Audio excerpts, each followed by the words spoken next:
Doctor P K Gopan, ഇപ്പോൾ അയ്യപ്പ സംഗമത്തിന്റെ മാറ്റ് കുറയ്ക്കാനുള്ള ഗൂഢാലോചന നടന്നു. അതിലൊരു രാഷ്ട്രീയ ഗൂഢാലോചന സംശയിക്കുന്നു എന്നാണ് ദേവസ്വം ബോർഡ് പ്രസിഡന്റും ഇപ്പോൾ ദേവസ്വം മന്ത്രിയും പറഞ്ഞിരിക്കുന്നത്. യഥാർത്ഥത്തിൽ കോടതിയുടെ പരാമർശങ്ങളാണ് ഇതുമായി ബന്ധപ്പെട്ട് വന്നിട്ടുള്ളത്. അയ്യപ്പ സംഘവും ഇതും തമ്മിൽ യഥാർത്ഥത്തിൽ ഒരു ബന്ധവുമില്ല. അങ്ങനെ എങ്ങനെയാണ് നിങ്ങൾ അതിനെ കണക്ട് ചെയ്യുക എന്നൊരു ചോദ്യം. അവിടെ നിന്ന് സ്വർണ്ണപ്പാളിയുടെ മാറ്റ് കുറയുമ്പോൾ അതിന്റെ മിനുക്കം കൂട്ടാൻ വേണ്ടി ഈ സ്പോൺസറുടെ കയ്യിൽ ഏൽപ്പിക്കുന്നു. സ്പോൺസറുടെ കയ്യിൽ തന്നെ പീഠവും ഏൽപ്പിക്കുന്നു.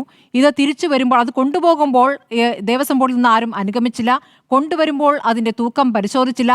ഇതൊക്കെ ആരുടെ വീഴ്ചയാണ്? ഇന്ന് കോടതി കൂടി പറഞ്ഞ കാര്യമാണ്. കോടതിയിൽ നിന്നടക്കം വിമർശനങ്ങൾ വരുമ്പോൾ ഇതെങ്ങനെയാണ് മറ്റൊരു രാഷ്ട്രീയ ഗൂഢാലോചനയായി ആരോപിക്കുക? അതിനുള്ള തെളിവുകൾ എന്താണ് ഡോക്ടർ പി കെ ഗോപൻ?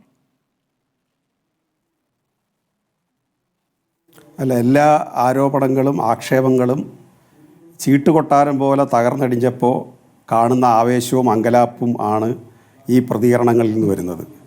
കാരണം ആഗോള അയ്യപ്പ സംഗമം പ്രഖ്യാപിച്ചു കഴിഞ്ഞപ്പോൾ വിരളി പൂണ്ടുപോയ നമ്മുടെ ചില രാഷ്ട്രീയ പാർട്ടികളും ചില സംഘടനകളുമൊക്കെ അവരെ ആശ്രയമായിട്ട് കരുതിയത് ഉണ്ണികൃഷ്ണൻ പോറ്റി ഉന്നയിച്ച ദ്വാരപാലക പീഠം കാണുന്നില്ല എന്നുള്ള പ്രശ്നവും അതുവഴി സ്വർണത്തിൻ്റെ തൂക്കം കുറഞ്ഞു എന്നുള്ള ആക്ഷേപവും വെച്ചുകൊണ്ട് കേരളത്തിൽ ക്രെഡിബിലിറ്റി ഇല്ലാതെ പോകുന്ന പ്രധാനപ്പെട്ട ചില രാഷ്ട്രീയ നേതൃത്വങ്ങൾ ഈ സ്വർണം അടിച്ചു മാറ്റിയാണ്, ഈ വാക്കാണ് ഉപയോഗിച്ചത്, സ്വർണം അടിച്ചു മാറ്റിയാണ് ഈ അയ്യപ്പ സംഗമം വരെ സംഘടിപ്പിക്കുന്നത് എന്ന ആക്ഷേപം ഉന്നയിച്ചു. ഇത് യഥാർത്ഥത്തിൽ ഉണ്ണികൃഷ്ണൻ പോറ്റി തന്നെ, ഈ ഉണ്ണികൃഷ്ണൻ പോറ്റി ആരുടെ ആളാണ് എന്നുള്ളതാണ് ഇനി തെളിയിക്കാൻ പോകേണ്ടത്. അതാണ് ബഹുമാനപ്പെട്ട കോടതിയുടെ അന്വേഷണത്തിന്റെ ഭാഗമായി പുറത്തു വരേണ്ട കാര്യം. അതായത് 30 കിലോയോളം ഈ സ്വർണ്ണപ്പാളിയും ഈ പീഠവും ഒക്കെ നൽകിയ ശേഷം ഇത്രയും വർഷങ്ങൾക്കിപ്പുറം ഉണ്ണികൃഷ്ണൻ പോറ്റി ആരാണെന്നുള്ള അന്വേഷണത്തിലേക്ക് ദേവസ്വം ബോർഡ് കടക്കുകയാണ്, അല്ലേ? അല്ല, ഉണ്ണികൃഷ്ണൻ പോറ്റി ആര് എന്നുള്ളതല്ല എൻ്റെ വാക്കിൻ്റെ അർത്ഥം. ഉണ്ണികൃഷ്ണൻ പോറ്റിയെ ആരാണിപ്പോൾ ഇങ്ങനെ ഒരു ആക്ഷേപം ഉന്നയിക്കാൻ ആദ്യം ചുമതലപ്പെടുത്തിയത്? ആ ഉണ്ണികൃഷ്ണൻ പോറ്റി എങ്ങനെയാണ് ഇത് വെളിപ്പെടുത്തേണ്ടി വന്നത്? കാരണം ഇത് വിജിലൻസ് അന്വേഷണം നടത്തുന്നു, തീർച്ചയായിട്ടും ഇത് കണ്ടുപിടിക്കപ്പെടും. അപ്പോൾ ഈ ഉണ്ണികൃഷ്ണൻ പോറ്റി ഏൽപ്പിച്ച ആൾക്ക് അങ്കലാപ്പ് വന്നു. അത് ഉണ്ണികൃഷ്ണൻ പോറ്റി പറയുന്നത് അയ്യപ്പൻ്റെ വിശ്വാസത്തിലുള്ള അങ്കലാപ്പിൽ നിന്ന്. അയ്യപ്പൻ്റെ വിശ്വാസത്തിലുള്ള അങ്കലാപ്പാണെങ്കിൽ ഇത് ഒളിപ്പിച്ച് വെക്കില്ലല്ലോ. അപ്പോൾ പിന്നെ ആരുടെ വിശ്വാസമാണ്? ഇത് ഗവൺമെൻറ്, പോലീസ്, വിജിലൻസ്, കോടതി, ഇത് കണ്ടുപിടിക്കപ്പെടും. അതുകൊണ്ട് അദ്ദേഹത്തിന് അങ്കലാപ്പ് തോന്നുന്നു. അദ്ദേഹം കൊണ്ടുവന്ന് ഉണ്ണികൃഷ്ണൻ പോറ്റിയെ ഏൽപ്പിക്കുന്നു. ഉണ്ണികൃഷ്ണൻ പോറ്റിക്കറിയാം ഇത് അന്വേഷണത്തിലേക്ക് ഇത് സമർത്ഥമായി പോലീസ് അന്വേഷിച്ചാൽ എവിടെയാണ് പോലീസിന്റെ വാൻ വന്ന് നിൽക്കുന്നത് എന്ന് ഉണ്ണികൃഷ്ണൻ പോറ്റി കൃത്യമായിട്ട് ചോദിക്കുകയാണ്. ശബരിമലയിലേക്ക് പല സ്പോൺസർമാരും ഈ തരത്തിൽ സ്വർണം സംഭാവന ചെയ്യുന്നു. അവരുടെ സാമ്പത്തിക സ്ഥിതി അനുസരിച്ച് പല കാര്യങ്ങളും സംഭാവന ചെയ്യാറുണ്ട്. അപ്പോൾ നിങ്ങൾ എങ്ങനെയാണ് ഈ സ്പോൺസർമാരെ തിരഞ്ഞെടുക്കുന്നത് എന്നതിൽ അങ്ങേക്ക് വ്യക്തതയുണ്ടോ? യഥാർത്ഥത്തിൽ ദേവസ്വം ബോർഡ് പറയേണ്ട കാര്യമാണ്, അങ്ങേക്ക് അതിൽ വ്യക്തതയുണ്ടെന്നാണ് ഞാൻ കരുതുന്നത്. ഇല്ല, ഞാൻ ഇതൊന്ന് കൺക്ലൂഡ് ചെയ്തോട്ടെ സ്മൃതി. അതായത് സ്വന്തം സഹോദരിയുടെ കയ്യിൽ ഇത് കൊണ്ടുവന്ന് ഏൽപ്പിച്ചിട്ട് പറയുന്നത് ഇത് ഒരു ഒരു സാധനമാണെന്ന് പറയുന്നതേ ഇല്ല. അവരുടെ മുമ്പിൽ ഇത് കൊണ്ടു കൊടുക്കുന്നു. ഷീൽഡാണെന്ന് പറയുന്നു. അപ്പോൾ ആ സഹോദരി വളരെ ശുദ്ധഗതിക്കാരിയായ ഒരു വനിതയായതുകൊണ്ട് അവർ സത്യം തുറന്നു പറഞ്ഞു. ഇങ്ങനെയാണ് സംഭവം, ഒരു ഷീൽഡാണെന്നും പറഞ്ഞ് ഇവിടെ കൊണ്ട് തരികയാണ് ചെയ്തത്. അത് വിജിലൻസുകാർ വന്നപ്പോൾ അത് വിജിലൻസിൽ നിന്ന് വന്നാണ് നിങ്ങളുടെ കയ്യിൽ ഒരു സാധനം തന്നിട്ടുണ്ട്, തിരിച്ചു തരണമെന്ന് പറഞ്ഞപ്പോൾ അവർ വളരെ സന്തോഷത്തോടു കൂടി അതെടുത്ത് കൊടുക്കുകയും ചെയ്തു.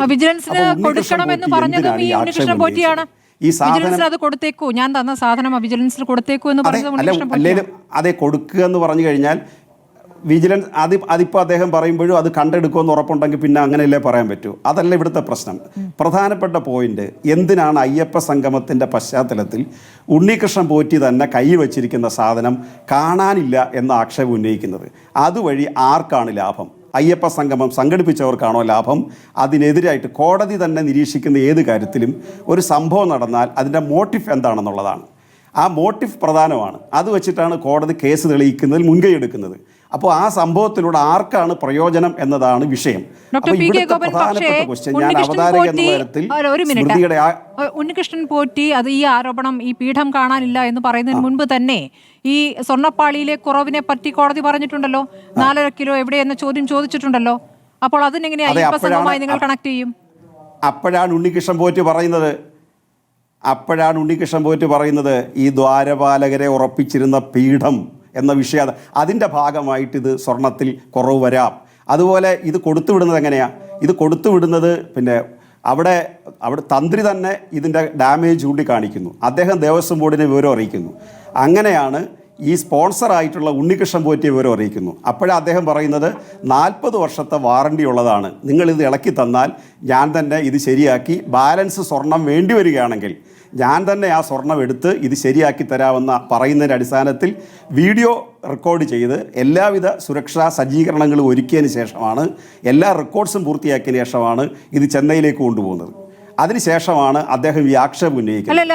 അപ്പോഴാണ് കോടതി വളരെ ശക്തമായി ഇടപെടുകയും നിരീക്ഷണം നടത്തുകയും ചെയ്യും. വീഡിയോ റെക്കോർഡ്സ് എന്ന് പറഞ്ഞാൽ അതിന്റെ തൂക്കമൊക്കെ നോക്കിയിട്ട് കൊടുത്തയച്ചു എന്നാണോ?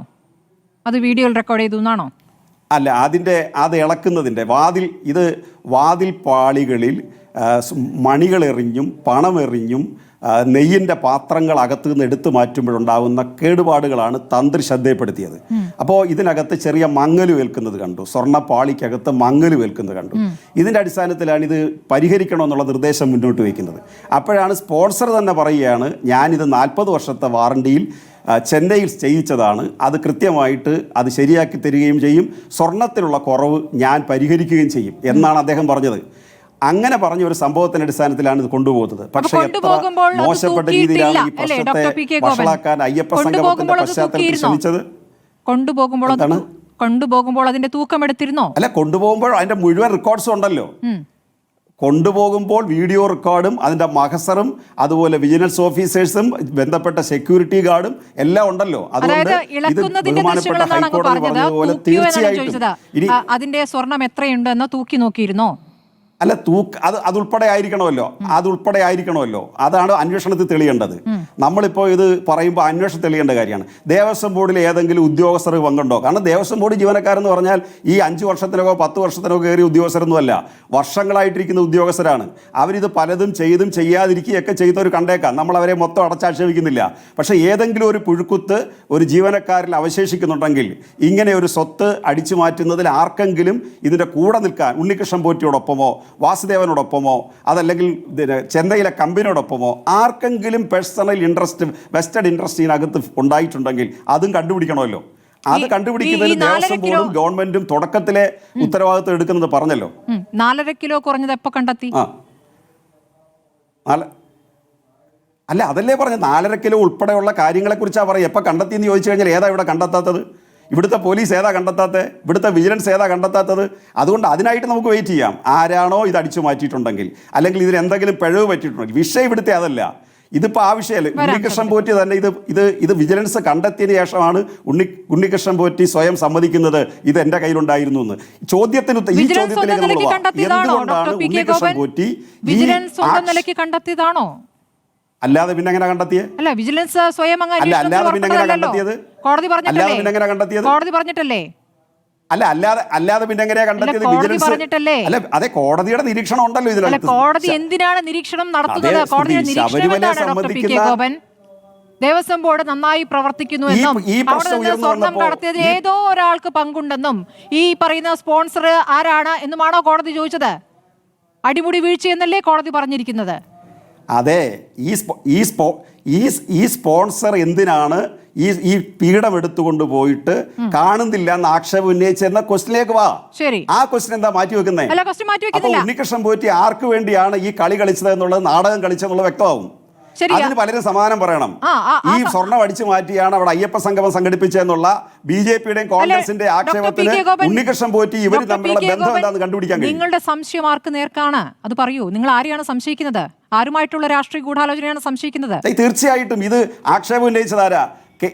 കേരളത്തിലെ ക്രെഡിബിലിറ്റി നഷ്ടപ്പെട്ടുകൊണ്ടിരിക്കുന്ന ഒരാളാണ് കേരളത്തിലെ പ്രതിപക്ഷ നേതാവ്. സാധാരണഗതിയിൽ ഒരു ഗവൺമെൻറ്റിൻ്റെ കുറ്റങ്ങൾ ചൂണ്ടിക്കാണിക്കാൻ, അതിൻ്റെ പ്രവർത്തനങ്ങളിലെ സുതാര്യതയില്ല എങ്കിൽ അത് ചൂണ്ടിക്കാണിക്കാൻ, ഗവൺമെൻറ്റിനെ ഒരു പരിധിവരെ നേർവഴിക്ക് നയിക്കാനുള്ള ഏറ്റവും മനോഹരമായ ഒരു പോസ്റ്റാണ് പ്രതിപക്ഷ നേതാവ്. പക്ഷേ അദ്ദേഹം ഇത്തരം കാര്യങ്ങൾ നടത്തുന്ന പ്രതികരണങ്ങൾ അദ്ദേഹത്തിന്റെ ക്രെഡിബിലിറ്റി ഇല്ലാതാക്കി.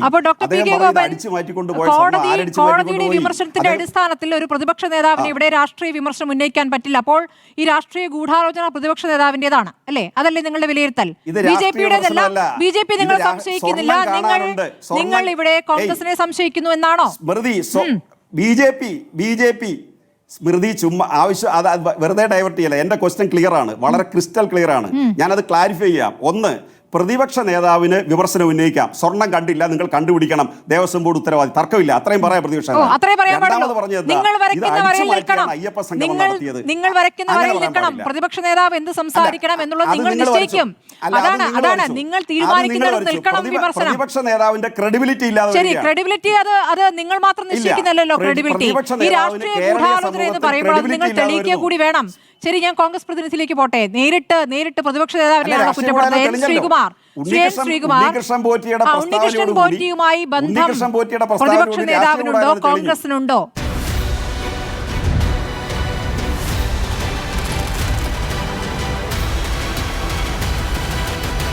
ഡിബേറ്റ് വിത്ത് സ്മൃതി പരുത്തിക്കാട്.